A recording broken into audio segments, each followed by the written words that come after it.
Hey everybody, and welcome to another behind the scenes process video. Back in December, an image of a mixed media pigeon popped into my head, and I knew I just had to make it. Birds have so many colors, patterns, and interesting forms, they are pretty much ideal for most of the aesthetic concepts I dream up, including this one. Pigeons are undeniably derpy, but hidden under that stupid face is a subtle yet rich bouquet of what I call an oil slick rainbow.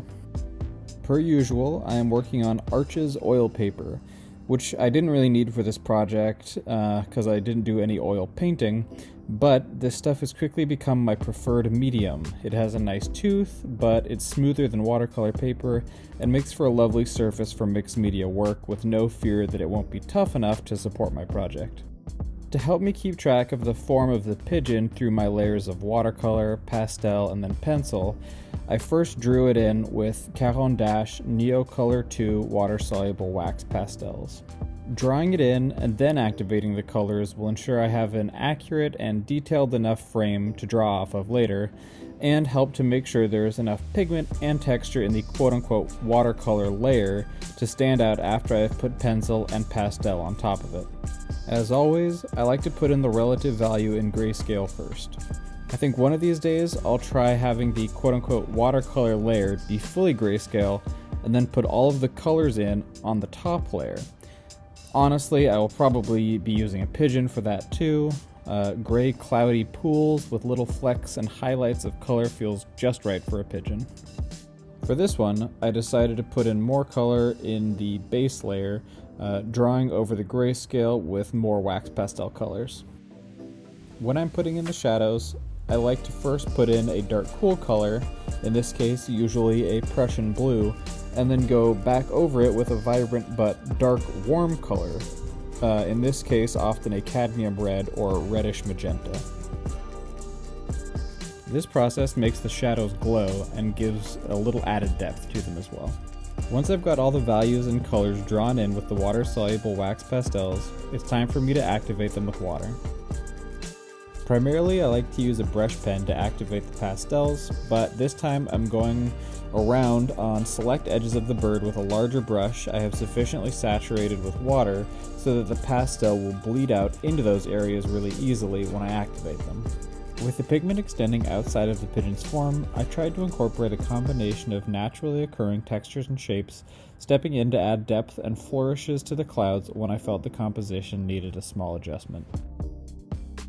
With a lot of my past pieces where I've used the Neocolor II wax pastels, I've tried to make pretty exact depictions, so I activated the dark areas first, then the medium areas once the dark areas had dried enough that they wouldn't bleed, and then the light areas after that. Because the general idea of this piece is to have a looser underpainting playing against marks making up the pigeon's form, I paid less attention to activating different values at different times. That said, because I wanted to have significant areas of the underpainting showing through in the bird, I made sure to keep some level of detail instead of mixing it all together. Before going back in with pastels and pencils on top, I took the time to mock up what I thought it could look like on the old iPad. Those, as it turns out, were best laid plans. Using the actual media was significantly different from an Apple Pencil, and it pretty immediately did not go as planned. While I found this immensely frustrating at first, I ended up being pleasantly surprised by the direction the piece took on day 2 of putting the top layer on. After moving past the face/head, things really started to flow as I worked on the textures in the body, where there was a lot more room to play around with colors, textures, and shapes. I ended up using a combination of colored pencil, wax, oil, and soft pastels. Why? Why would I put myself through the challenge of trying to get all these stupid things to play well together? I honestly don't really know. Some of it comes from the very pragmatic lens of needing a particular color that I only have in a certain medium. Some of it comes from wanting a particular texture to contrast the texture next to it. I find the more that I make, the more my maximalist tendencies come out. That said, I really appreciate measured variety.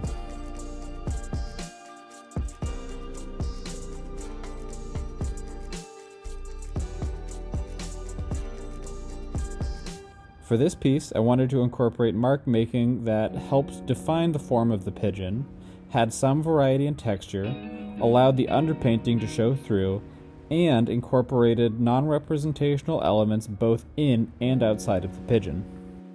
From a practical perspective, that meant looking at the reference, then looking at the watercolor texture and determining where there were gaps and where the texture was enough. I tried to be pretty discerning so it didn't look overworked, which I have a tendency to do to pieces. When putting in the marks where there were gaps between the reference and the underpainting, I always looked for opportunities to do something quote-unquote out of the box, with either the color or the mark making itself. Sometimes that meant using a vibrant purple to outline a dark blue shadow, and sometimes that meant using the wide side of a soft pastel to define a shadow in the bird and also create a shape that is as much a part of the background as it is the bird. As I went through drawing in the bird, I added several small embellishments to the cloudy bits to help unify the bird and the background a bit. While working on this, I came to think of the schism between the ethereal clouds and the sharp colors as the mental state of being preoccupied, thinking and doing several things simultaneously without being fully present for any of them.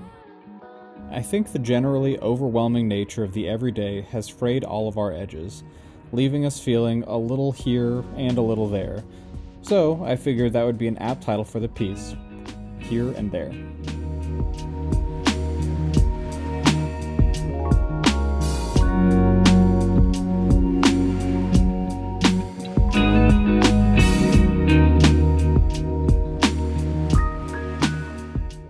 And that pretty much covers it.